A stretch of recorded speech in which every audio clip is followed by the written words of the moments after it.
જ્ઞાનીબેન ઠાકોર, તમને સાંસદનું પદ મળ્યું છે તો એ પદની ગરિમા સાચો. તમને આ પદ એ ભુવાજી સાથે લડવા માટે કે અમારા ઠાકોર સમાજના બે ભાઈઓ સાથે લડવા માટે નથી મળ્યું.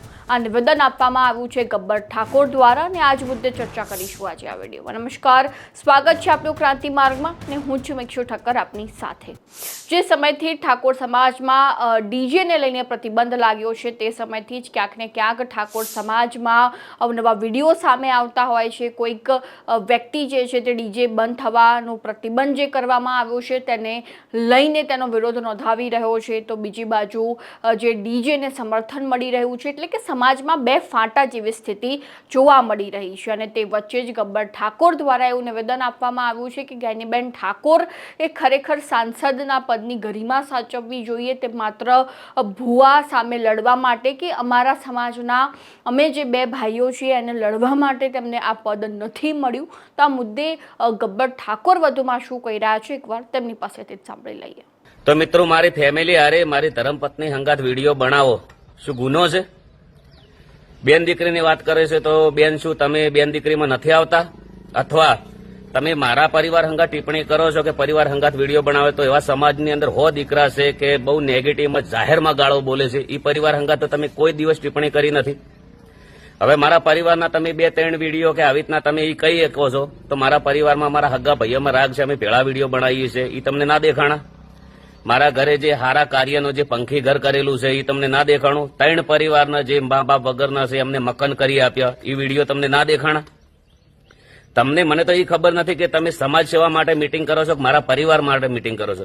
જે જગ્યાએ મિટિંગ હોય એ જગ્યાએ મારા પરિવારના વિરોધમાં તમારા લોકોને ઉશ્કેરવાના, લોકોને અમારા વિરોધમાં વાતો કરવાની. કાલ ઉઠીને તો તમે એમ કહો કે આ બંને ભાઈઓને મારો. સત્તાનો ઉપયોગ સદઉપયોગ કરો, એનો દુરુપયોગ મત કરો.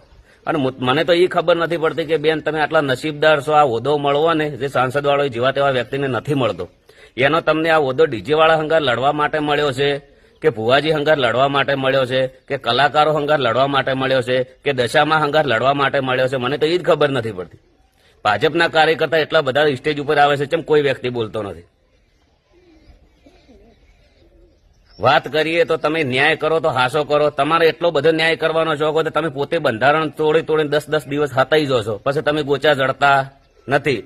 જે સમાજવાળા કોઈ બી આગેવાન તમારે ભેળા રહીને ખાવાનું, ભેળા રહીને દંડ લેવાનો, એક જણા કંથી દંડ લેવાનો, બીજા છોકરા સમાજ બહાર કાઢવાના. મેન મુદ્દાની વાત કરીએ કે તમે પંચાયત કેવી રીતે કરી.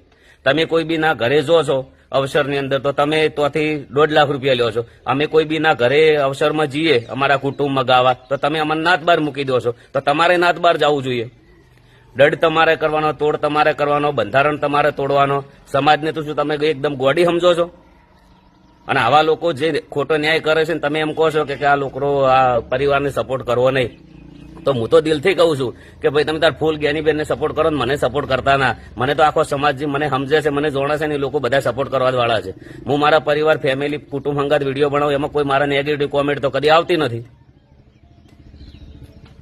સત્તાનો ઉપયોગ સદઉપયોગ કરો. કોઈના કણ સત્તા એટલી બધી રી નથી. અને મારા પરિવારનું નામ શું કહું? હવે તમે નાત બાર કાઢી રહ્યા તો હજી તમે અમારો ચેડ મેળતા નથી. અને તમે મિટિંગ કરો તો હારા માટે કરો, દર જગ્યાએ તમે મિટિંગ કરો ને દર જગ્યાએ મારા પરિવારનું નામ શું કેમ લ્યો છો? બસ ટાર્ગેટ જ કરો. તમારે એટલું બધું અન્યાય ને હાચી પંચાયત કરતા સાચું બંધારણનું પાલન કરતા હોય તો મારે કહેવું પડે છે, ચંડીહર તમે ચમજ્યા ના, સલ્લાની અંદર ચમજ્યા ના. જો ને સાચો ન્યાય કરો, બધાને હરખા રાખો. અલગ અલગ ન્યાય ચમ કરો છો? વારંવાર બોલવા માટે મજબૂર કરો. મારો ધંધો છે.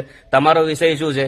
રાજકારણમાં જવું, ભાજપના વિરોધમાં બોલવું. કોઈ બી ભાજપ વાળો કોમ કોઈ બી કરે તો તમને ના ગમે. તમે કોંગ્રેસ વાળા કોઈ બી કોમ કરો તો ભાજપ વાળા ના ગમે. એકબીજાનો વિરોધ તો ચાલતો જ હોય છે હંમેશ માટે.